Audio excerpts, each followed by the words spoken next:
9, versículo 1. Atos dos Apóstolos, capítulo 9, a partir do versículo 1. Assim diz a palavra do Senhor: Saulo, respirando ainda ameaças de morte contra os discípulos do Senhor, dirigiu-se ao sumo sacerdote. Ele pediu cartas para as sinagogas de Damasco, a fim de que, caso achasse alguns que eram do caminho, tanto homens como mulheres, os levasse presos para Jerusalém. Enquanto seguia pelo caminho, ao aproximar-se de Damasco, subitamente uma luz do céu brilhou ao seu redor. Ele caiu por terra e ouviu uma voz que lhe dizia: Saulo, Saulo, por que você me persegue? Ele perguntou: Senhor, quem é você? E a resposta foi: eu sou Jesus, a quem você persegue.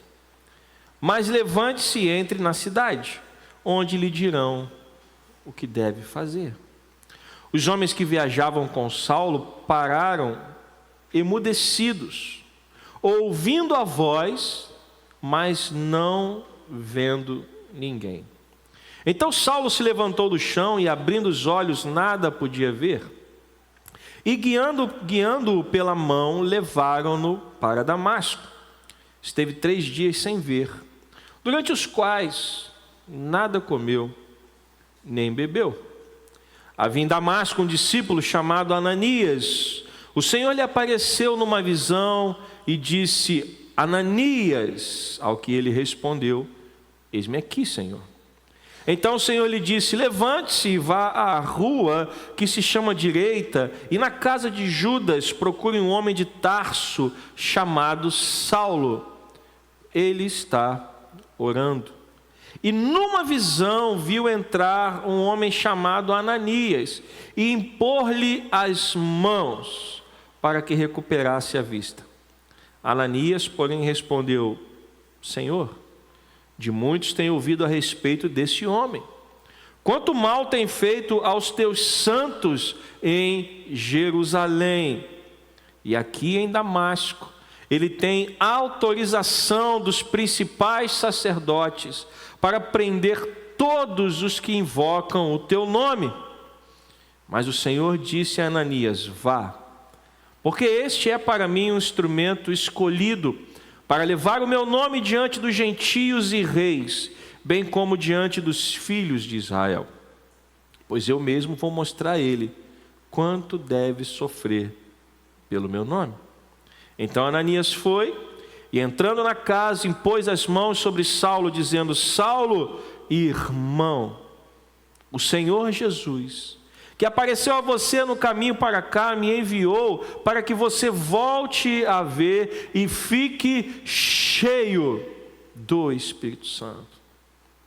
Imediatamente caíram dos olhos de Saulo umas coisas parecidas com escamas, e ele voltou a ver. A seguir, levantou-se e foi batizado. Senhor, nos abençoa, que a Tua palavra possa falar aos nossos corações, que o Teu Espírito fale conosco nessa noite, para que nós possamos compreender e entender a necessidade de estarmos cheios do Teu Espírito. Fala conosco, fala com Teu povo, fala com a Tua igreja, Pai, em nome de Jesus. Que a igreja do Senhor diga amém.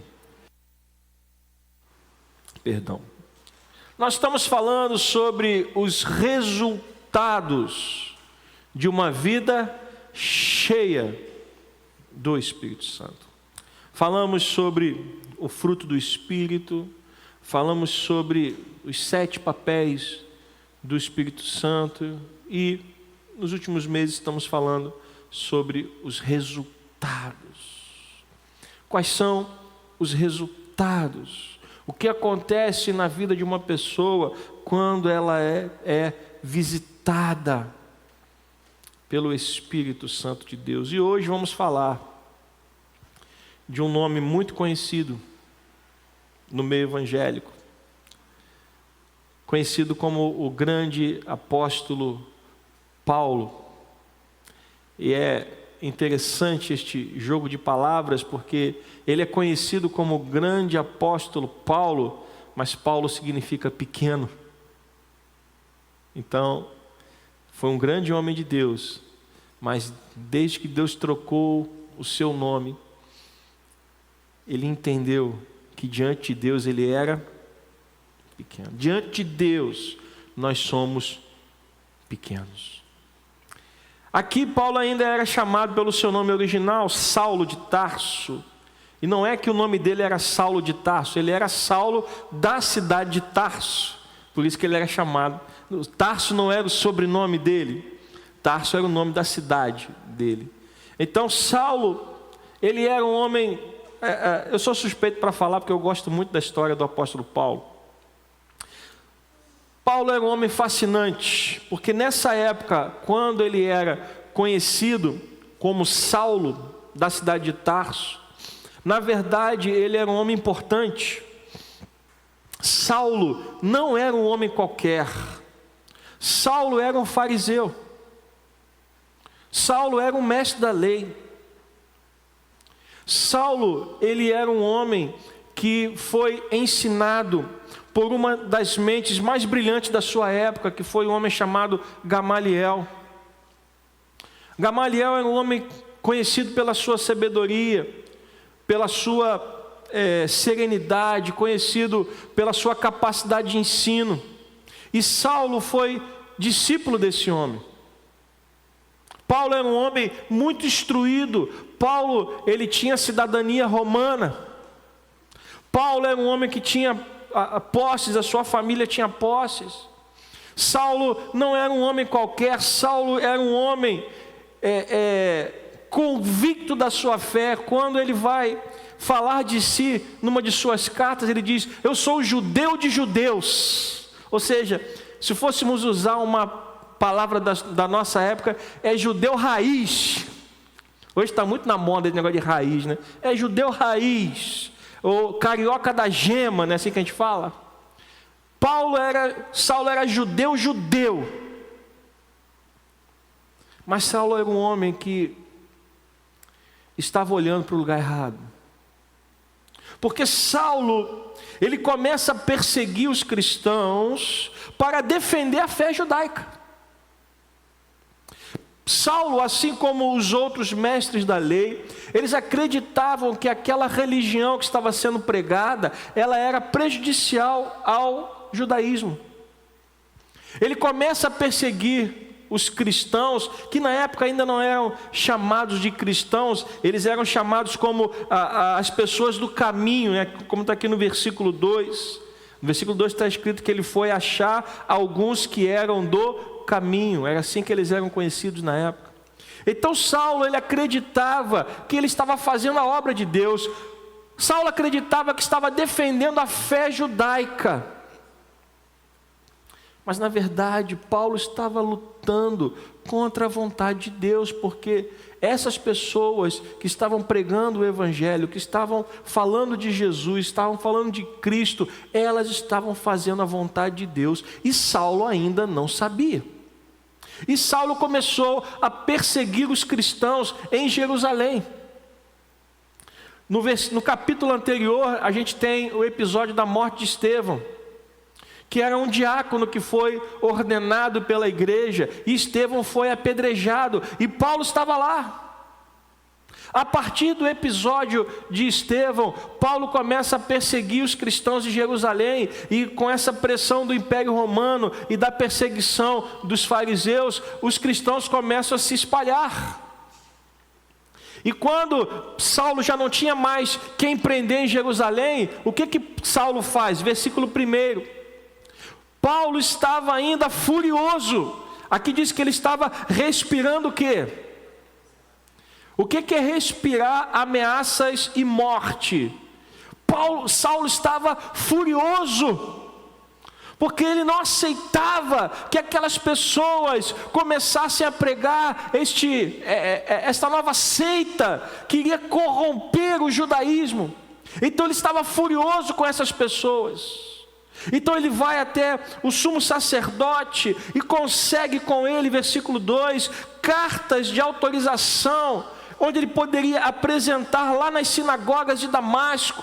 E chegando em Damasco com essas cartas, ele iria se apresentar aos líderes das sinagogas, e a partir das sinagogas ele iria começar uma perseguição dos cristãos que haviam fugido. Paulo não estava indo para Damasco para pregar.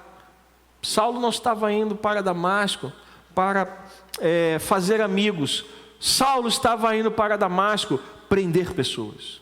E tanto fazia para ele se fossem homens ou mulheres. No final do versículo 2, nós vemos que o objetivo de Paulo era prender homens e mulheres e os levar presos. Para onde? De volta a Jerusalém. Então esse é o cenário. Saulo, ele acreditando que estava agindo em nome de Deus, ele estava lutando contra a igreja do Senhor. Só que Cristo já tinha dito a seguinte frase: as portas do inferno não prevalecerão contra a minha igreja. Enquanto Paulo estava a caminho de Damasco, versículo 3, algo aconteceu que mudou completamente a vida desse homem. Enquanto ele estava caminhando indo para Damasco, porque ele sai de Jerusalém e ele vai até Damasco, ele está a caminho de Damasco com cartas do sumo sacerdote, dando a ele autorização para prender pessoas. Enquanto ele está chegando em Damasco, se aproximando de Damasco, de repente uma luz do céu começou a brilhar ao seu redor. O coração deste homem estava tão fechado. Meus irmãos, preste atenção nisso. O coração desse homem estava tão fechado que foi necessário que o próprio Cristo aparecesse para ele. Porque eu não acredito que nenhuma outra pessoa iria conseguir pregar o evangelho para Saulo, porque o coração dele estava endurecido. Não esqueça, versículo 1, por favor. Ele ainda estava respirando o quê? Ameaças e morte. Ele estava furioso. Então, se alguém chegasse perto dele para pregar o evangelho, ia acabar sendo o quê? Ia acabar sendo o quê? Preso. Então quem poderia pregar o evangelho para ele? Senão o próprio Cristo. Então o versículo 3 diz que quando ele estava se aproximando de Damasco, subitamente uma luz do céu brilhou ao seu redor. E hoje não são raros os casos, os relatos em países onde há perseguição religiosa, aonde o evangelho não pode ser pregado. Não são raros os casos de pessoas dizendo que ouviram falar do evangelho porque tiveram uma visão do próprio Cristo. Porque, meus irmãos, nada pode parar a obra de Deus. Se o homem tentar parar a igreja, Deus não vai deixar que a igreja seja parada. Você pode dar uma glória a Deus por isso? Então, quando os servos de Deus não podiam se aproximar de Saulo, quem se aproximou? O próprio Deus. E esta luz brilhou ao seu redor, e no versículo 4, ele cai por terra, tamanha era a presença daquela visão que ele teve. E de repente ele começa a escutar uma voz se dirigindo a ele. E é interessante que ele é impactado por essa luz que começa a brilhar de repente, e ele cai por terra, mas as pessoas que estavam com ele não enxergam nada, mas escutam a voz. E o que foi que Saulo ouviu? Versículo 4. Saulo Saulo, por que você me persegue? Olha, irmãos, Saulo estava perseguindo a quem? Saulo estava perseguindo a quem? As pessoas que estavam falando de Cristo, que ainda não eram chamadas de cristãos, mas eram chamadas de pessoas do caminho. Saulo estava perseguindo pessoas. De repente, ele tem uma visão de alguém que se apresenta e diz para ele: Saulo, por que você me persegue? Nós não podemos deixar de entender, meus irmãos, que a igreja é o povo de Deus. A igreja é a menina dos olhos de Deus. Então, quando Saulo perseguia pessoas, Jesus apareceu para ele e disse: Saulo, por que você está me perseguindo? Saulo obviamente ficou atônito, e no versículo 5 ele pergunta: Senhor, quem é você? E a resposta foi de novo: eu sou Jesus, a quem você persegue. Quando a igreja é perseguida, é Cristo quem está sendo perseguido. É por isso, meus irmãos, que nós não podemos ignorar o fato de que nós somos o povo de Deus. E é por isso que Paulo vai dizer numa de suas cartas: de Deus não se zomba, tudo que o homem semear, certamente ele colherá. Então, quando alguém se levanta contra a igreja, não está se levantando contra uma instituição, não está se levantando contra os homens, está se levantando contra o próprio Deus. Porque as palavras são claras: eu sou Jesus a quem você persegue. E de repente, ele recebe uma ordem, que, meus irmãos, deve ter sido terrível, porque pessoas que estão no controle detestam perder o controle da situação. Eu não sei se você é assim, mas pessoas que gostam de ter o controle das coisas nas suas mãos detestam ficar sem controle. E esse homem que estava no controle da situação, ele foi no sumo sacerdote, ele pediu autorização, ele recebeu as cartas, ele estava indo para Damasco, ou seja, ele estava no controle da situação, sim ou não? De repente, ele escuta a seguinte ordem no versículo 6, olha, se levanta daí, entra na cidade, e lá vão dizer o que você deve fazer. Gente, para quem adora viver no controle, uma frase dessa, uma ordem dessa, é terrível. Olha, entra lá e aguarde instruções. E o mais interessante é que os homens, como eu disse, ouviram a voz, mas não viram nada. Mas no versículo 8, diz que Saulo se levanta do chão. E abrindo os olhos, viu que não podia enxergar. Então ele foi guiado pela mão até Damasco. Ou seja, mesmo se ele não quisesse obedecer, agora ele tinha que obedecer, porque Deus deixou ele cego. E às vezes, meus irmãos, Deus tem que parar a gente, porque às vezes a gente está tão agitado, às vezes a gente está tão elétrico, que a gente já não consegue mais ouvir a voz de Deus. E sempre que for necessário, Deus vai parar você. Deus vai me parar. Porque se a gente não para ouvir a voz de Deus, Deus nos para ouvir a voz dele. Você guardou a frase que eu disse? Se a gente não para ouvir a voz de Deus, Deus nos para ouvir a voz dele. Deus parou Saulo, cego, sem enxergar nada. E no versículo 9 diz que ele esteve quantos dias sem ver?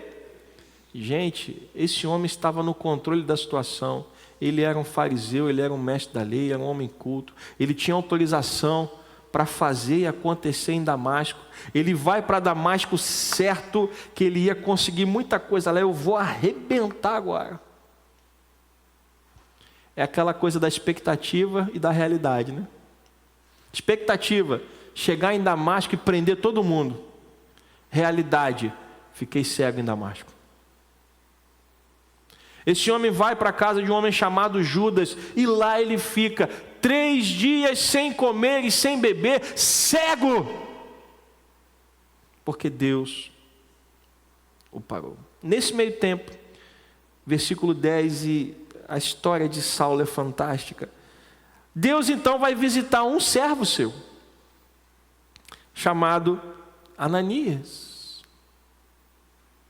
No versículo 10 diz que o Senhor lhe apareceu numa visão e chama pelo seu nome, Ananias, e ele responde: eis-me aqui, Senhor. E no versículo 11, Deus dá ordens específicas e claras a Ananias: levante-se e vá à rua que se chama direita, e na casa de Judas procure um homem de Tarso chamado Saulo. Ele está orando, e numa visão ele viu entrar um homem chamado Ananias e impor-lhe as mãos para que recuperasse a vista. Ou seja, Deus vai até um servo seu, um servo fiel. Ananias era um servo fiel, amém? E Deus dá a Ananias instruções claras e objetivas para que Ananias pudesse ir até a casa de Judas e orar pela vida de Saulo. E o que eu acho fantástico é que quantas vezes a gente não faz igual a Ananias? Ananias, no versículo 13, ele responde: Senhor, de muitos tenho ouvido a respeito desse homem. Quanto mal tem feito aos teus santos em Jerusalém, e aqui em Damasco ele tem autorização dos principais sacerdotes para prender todos os que invocam o teu nome. Eu acho engraçado quando a gente tenta dar relatório para Deus. Você já fez isso? Eu já fiz. É engraçado quando a gente tenta dar uma ajudinha para Deus. Você já fez isso? Eu também já fiz. Meus irmãos, Deus não precisa de ajuda. Deus não precisa de relatório. Sabe por quê? Porque Ele é o Senhor Todo-Poderoso. Ele conhece todas as coisas. E Ananias então, preocupado, fala: Senhor, deixa eu te falar uma coisa. É isso mesmo? É esse homem mesmo? Ah, Senhor, eu não sei se o Senhor sabe, mas esse homem aí é perigoso. Esse homem veio para cá para prender crente. Ó, Senhor, tem certeza? O Senhor não olhou o nome errado aí, não? E quantas vezes a gente faz isso com Deus, mas com grande amor, com grande graça e misericórdia. No versículo 15, o Senhor responde a Ananias: Ananias, vá, porque ele é um instrumento que eu escolhi. Vá, porque ele vai levar o meu nome diante dos gentios. E gentios aqui eram as pessoas que não eram da linhagem judaica. Quem não era judeu era chamado de gentio. E mais tarde, o apóstolo Paulo, ele fica conhecido como o apóstolo dos gentios. Este homem é um instrumento escolhido para mim, para levar o meu nome diante dos gentios, e levar também o meu nome diante dos reis, bem como diante dos filhos de Israel. E esta palavra se cumpre na vida de Saulo, mais para frente. Deus está falando para Ananias: Ananias, eu sei o que eu estou fazendo. Eu escolhi esse homem. Eu quero usar esse homem, e você é um instrumento que vai ser usado para mudar a vida desse homem. Versículo 16, o Senhor completa a sua fala dizendo que vai mostrar a Saulo quanto importa sofrer pelo seu nome. E no versículo 17, então, Ananias obedece à ordem de Deus. Ananias entra na casa de Judas, impõe as mãos sobre a vida de Saulo. E, meus irmãos, pequenos detalhes fazem a diferença. No versículo 13, o que Ananias fala de Saulo? Pode botar no versículo 13, por favor. O que Ananias fala de Saulo? Senhor, de muitos tenho ouvido a respeito desse homem. Quanto mal ele tem feito aos teus santos. Ananias fala isso de Saulo. Mas um homem de Deus, uma mulher de Deus, quando ouve a voz do Senhor, confia na vontade de Deus. E aí quando chega no versículo 17, como é que Ananias se dirige a Saulo? Saulo, irmão. Gente, isso é fantástico.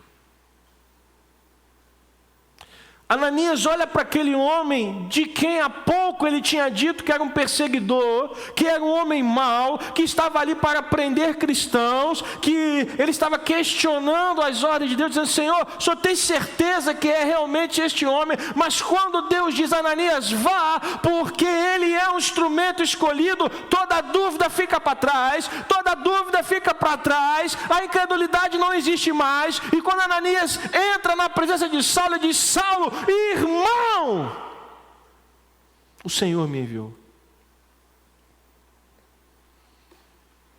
Tem que ter coragem para fazer o que Deus quer. E tem que ter fé, porque esta palavra de Ananias é uma palavra de fé. Ananias não sabia o que ia acontecer, mas Ananias ouviu de Deus o quê? Este homem é para mim um instrumento escolhido. Se Deus escolheu, então ele é meu irmão também.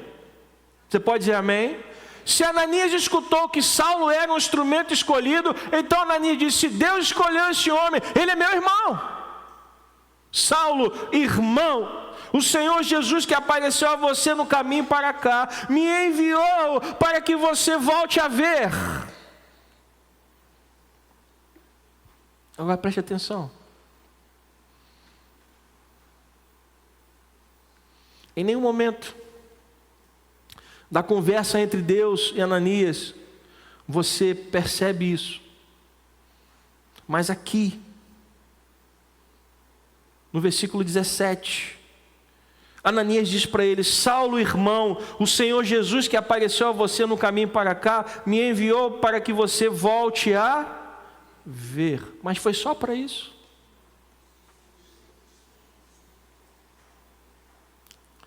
Você não vê essa parte da conversa. Você viu Deus mandando Ananias orar para que Paulo ficasse cheio do Espírito? Volte aqui no versículo 13. No versículo 13, Ananias faz um relato para Deus falando sobre Saulo. No versículo 14 diz que ele vem aqui para Damasco com autorização. No versículo 15 o Senhor disse: vá, porque este é para mim um instrumento escolhido para levar o meu nome. E no versículo 16 Deus diz: pois eu mesmo vou mostrar a ele o quanto ele deve sofrer pelo meu nome. Você não vê Deus falando com Ananias: vai lá e ore por ele, para ele voltar a ver. Muito pelo contrário, aqui no versículo 12 diz que numa visão, Saulo viu entrar um homem chamado Ananias e impor-lhe as mãos para que recuperasse o quê? A vista. Em nenhum momento Deus fala com Ananias sobre essa questão do Espírito Santo. Mas aqui diz que Ananias fala com Saulo: Saulo, irmão, o Senhor Jesus que apareceu a você no caminho para cá, me enviou para que você volte a ver e fique cheio do Espírito Santo. O que é, pastor? O que eu perdi aqui? Cadê? É impossível ser crente se você não estiver cheio do Espírito. A igreja primitiva sabia disso. O que aconteceu em Atos 2? A descida do Espírito Santo. O que aconteceu em Atos capítulo 10? Pedro vai visitar um centurião chamado Cornélio, e enquanto Pedro pregava, todos foram cheios do Espírito. Ou seja, a igreja primitiva sabia que não podia, a igreja primitiva não imaginava alguém que servisse a Deus que não fosse cheio. Então Deus não precisou falar. Porque quando Deus fala para Ananias, Ananias, este homem é um instrumento escolhido, Ananias já deve ter pensado, bom, se ele é um instrumento escolhido, então vou orar por ele, e vou pedir que ele seja curado e que ele fique cheio do Espírito Santo, porque então ele será um de nós. Você entende isso? Sim ou não? Ser cristão na igreja primitiva significava que você estava cheio do Espírito. E isso precisa ser trazido de volta. Porque hoje, ser cristão em muitos lugares é levantar a mão e dizer, eu aceito a Jesus. Ser cristão hoje é ter uma carteirinha de membro. Ser cristão hoje é frequentar uma igreja. Isso não é ser cristão. Ser cristão é ter uma vida cheia do Espírito Santo. Isso na cabeça de Ananias era normal. Então ele coloca as mãos sobre Saulo, ora por ele, e imediatamente, versículo 18, caíram dos seus olhos o quê? Umas coisas parecidas com escamas, e imediatamente Saulo voltou a... Agora preste atenção. Quando Saulo volta a enxergar, qual é a primeira coisa que acontece com ele?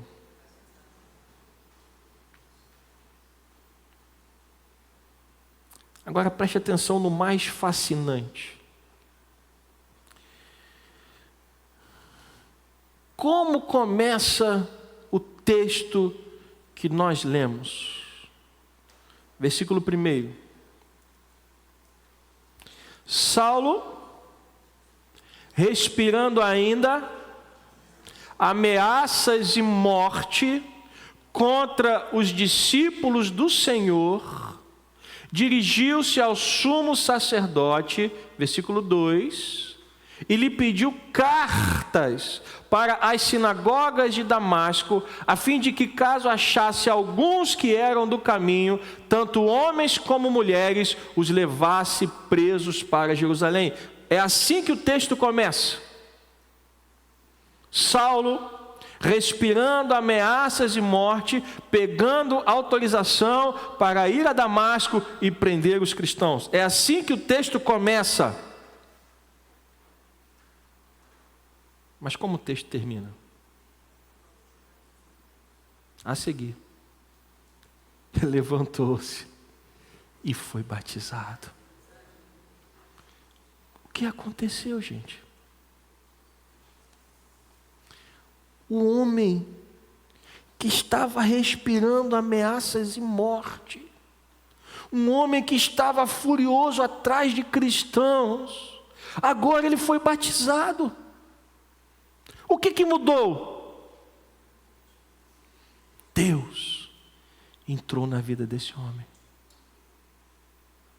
O Espírito Santo encheu o coração desse homem. 3 dias sem enxergar, sem comer. Aqueles 3 dias o Espírito Santo trabalhou no coração daquele homem. E o texto começa dizendo que Paulo era um perseguidor, e termina dizendo que agora ele é um perseguido. Só Deus pode fazer isso. Só o Espírito Santo pode fazer isso. Então, meus irmãos, nós precisamos entender que Uma vida cheia do Espírito é uma vida transformada. Você não pode achar que você agora serve a Deus se não houver mudança na sua vida. Tem que ter mudança. Saulo nunca mais foi o mesmo, até o seu nome foi mudado. Nós precisamos entender que uma vida com Deus é uma vida de mudança. Não pode haver mais nenhum traço da nossa velha vida, da nossa velha natureza em nós, porque a Bíblia diz que nós precisamos fazer morrer a velha criatura e renascer numa nova criatura. A vida cristã é morte e ressurreição, assim como Cristo morreu e ressuscitou. A vida cristã é morrer, fazer morrer a velha criatura para que nasça nova criatura. Então não pode mais haver nenhum traço do passado, nenhum DNA daquilo que nós éramos. Isso tem que morrer. Ah, pastor, mas eu tem algumas coisinhas lá que então tem que morrer. Tem que morrer. Isso não pode mais existir na vida de uma pessoa que foi lavada e remida pelo sangue de Cristo. Tem que morrer. A velha criatura tem que morrer. Para que então você seja cheio do Espírito. Se você ficar tentando conciliar a velha criatura com a nova criatura, você não vai conseguir. Ah, pastor, eu queria um ponto de equilíbrio. Não existe ponto de equilíbrio, existe mudança. Por isso que Jesus Cristo diz que aquele que coloca a mão no arado e olha para trás, não é digno do reino de Deus. Porque o cristão, ele não olha para trás, o cristão olha para frente. Porque para trás ficou o quê? A velha criatura. É como a mulher de Ló. Deus enviou os seus anjos para salvar Ló e sua família da destruição de Sodoma e Gomorra. E os anjos disseram o que para eles? Saiam daqui, mas não olhem. A mulher de Ló olhou. Por que ela olhou para trás? Não é que ela estava curiosa. Não é que ela estava roendo as unhas para saber da fofoca. Ela olhou para trás porque o coração dela estava preso naquela cidade. Ela olhou para trás porque ela queria voltar para lá. E ao olhar para trás, ela perdeu a sua vida. A vida cristã, meus irmãos, é seguir em frente e nunca olhar para trás. Você pode dizer amém? A vida cristã se resume a seguir em frente e nunca mais olhar para trás. A velha criatura tem que morrer. Mas você não vai conseguir fazer isso. Para isso acontecer, você tem que estar cheio ou cheia do Espírito Santo. Senão você vai ficar olhando para trás. E ao olhar para trás, você vai ouvir, não é assim. Ah, pastor, mas eu vou dar um jeito. Não tem jeito. Com Deus não tem jeito. Deus é sim ou não. Aliás, foi o que Jesus disse: seja o teu sim, sim, e o teu não, não. O que passar disso vem da onde? Do maligno. Ah, eu sou um crente, mas eu sou um crente moderno. Eu sou um crente, mas eu sou um crente liberal. Isso não existe.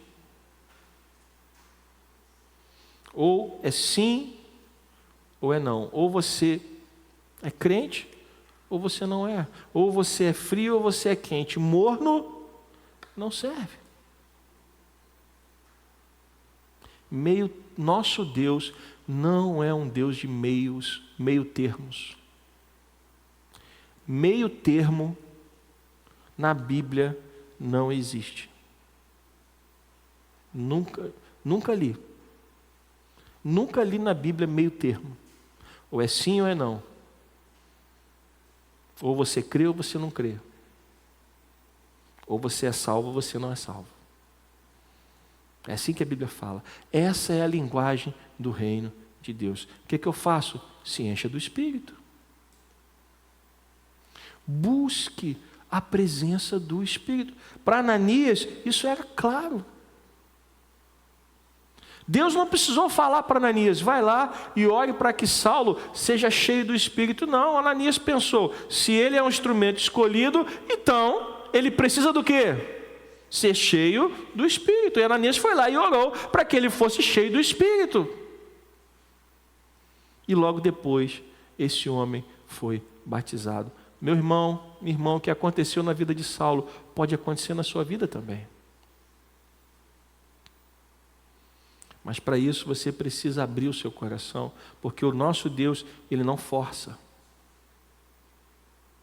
O nosso Deus não arromba portas. Ele bate e pede para entrar. Só que Ele diz, quem abrir a porta, eu vou entrar e vai ter banquete. Se Ele entrar na história da sua vida, vai ser um banquete. Mas você precisa abrir a porta do seu coração. Amém? Vamos ficar de pé. Quero chamar o ministério de louvor aqui à frente. Aqui eu vim para dizer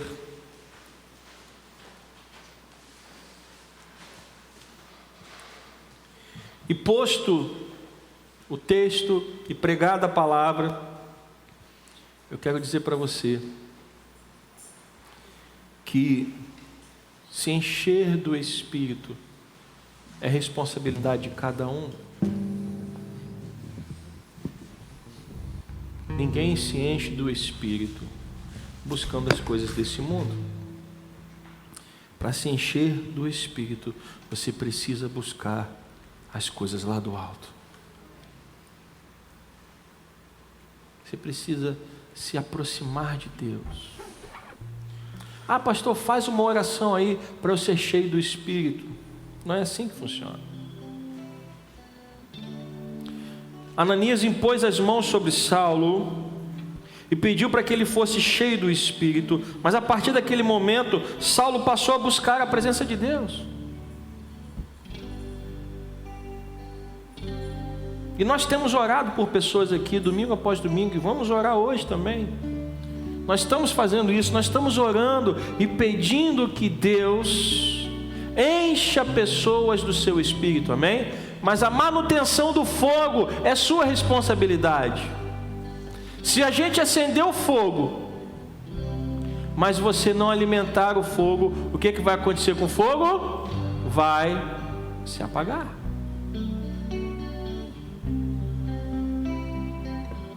Manter a chama acesa é uma responsabilidade individual. Amém? Aqui eu vim para dizer,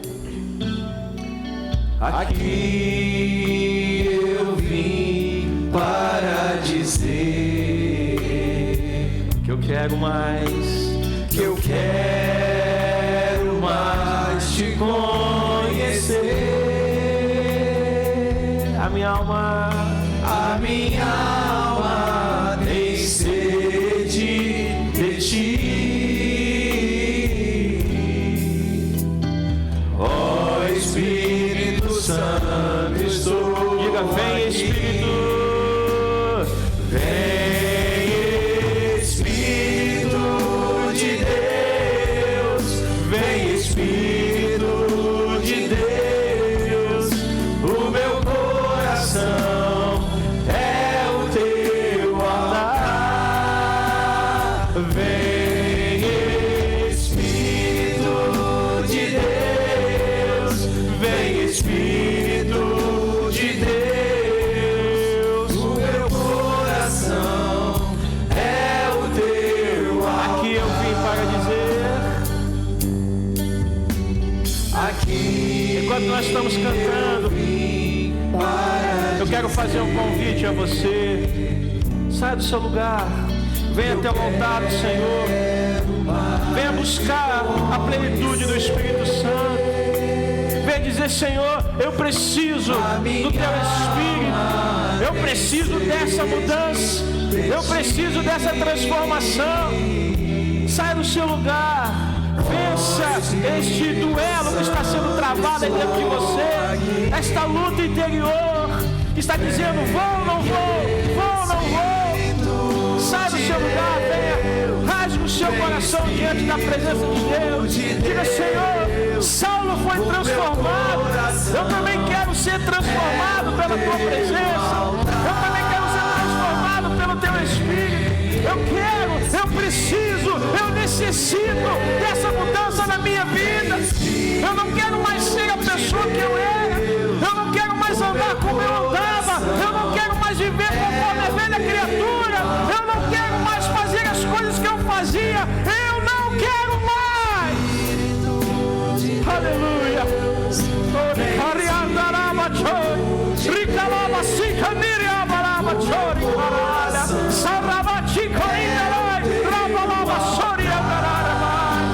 Aleluia. Diáconos, vem aqui, por favor, me ajude em oração. Vamos impor as mãos, vamos orar. Aleluia. Oh, aleluia. Espírito Santo, Espírito Santo, Espírito Santo, vem transformar, Senhor. Aleluia.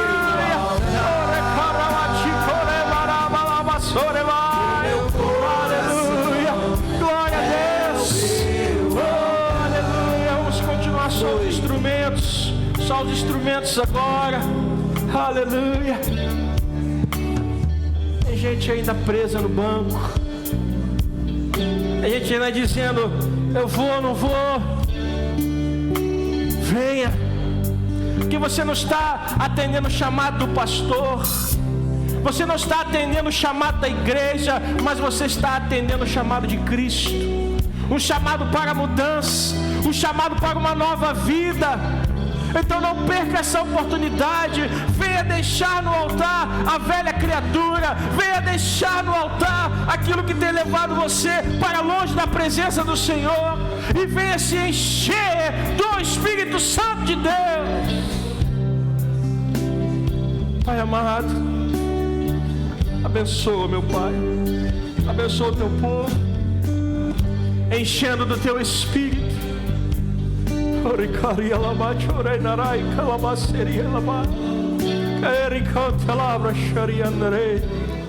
Pai amado, em nome de Jesus, nós estamos estendendo as mãos, ó Pai, e clamando pela vida dos nossos irmãos e das nossas irmãs.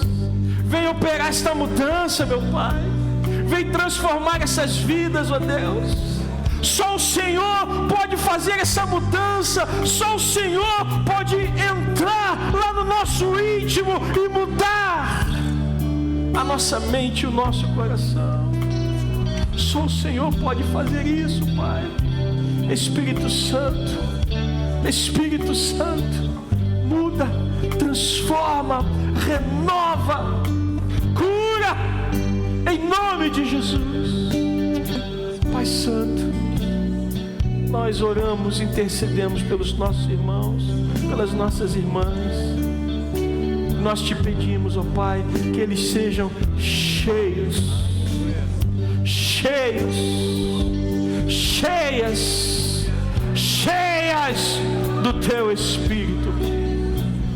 Cheios e cheias do Teu Espírito, Senhor. Aleluia. Opera essa mudança, Pai. Opera essa mudança, Pai, em nome de Jesus. Que fique no altar tudo que precisa ser deixado no altar. Que fique no altar tudo aquilo que não te agrada mais, Senhor. E que saiam daqui com esta mudança nos seus corações. Sejam abençoados, sejam abençoadas, em nome de Jesus. Amém. Pode voltar para o seu lugar. Que o Espírito Santo de Deus complete essa obra na sua vida. você possa se lembrar da história de Paulo, um homem que começa como perseguidor e acaba como servo de Deus. Só Deus pode fazer essa mudança. Ao final do culto, os diáconos vão estar aqui ungindo com óleo os enfermos, porque nós cremos no que a Bíblia nos ensina, que a oração da fé pode muito em sua eficácia. Pai, obrigado, Senhor, pela Tua palavra. Obrigado por esta noite que o Senhor nos deu. Leva-nos agora, Senhor, em paz e segurança, de volta aos nossos lares. Dá-nos um restante de domingo abençoado na Tua presença. Dá-nos uma semana abençoada, Pai. Abençoa amanhã o encontro dos homens que vai acontecer à noite. Abençoa o culto de oração na terça-feira pela manhã. Abençoa o culto de quinta-feira à noite. Pai, abençoa, Senhor, o Teu povo que se reúne neste lugar, ó Pai. Que nós possamos continuar cumprindo a Tua vontade aqui nesse lugar, Senhor. Leva-nos em paz, nos guarda de todo mal e nos abençoa, Pai. Nós te pedimos isso, no nome santo do nosso Salvador Cristo Jesus. Que a graça do nosso Senhor e Salvador Jesus Cristo, o amor de Deus, o nosso Pai, a comunhão e as consolações do Espírito Santo sejam sobre nós, Igreja do Senhor, não só hoje, mas para todo sempre, e que o povo do Senhor diga amém. Deus te abençoe. Vá em paz, um domingo abençoado.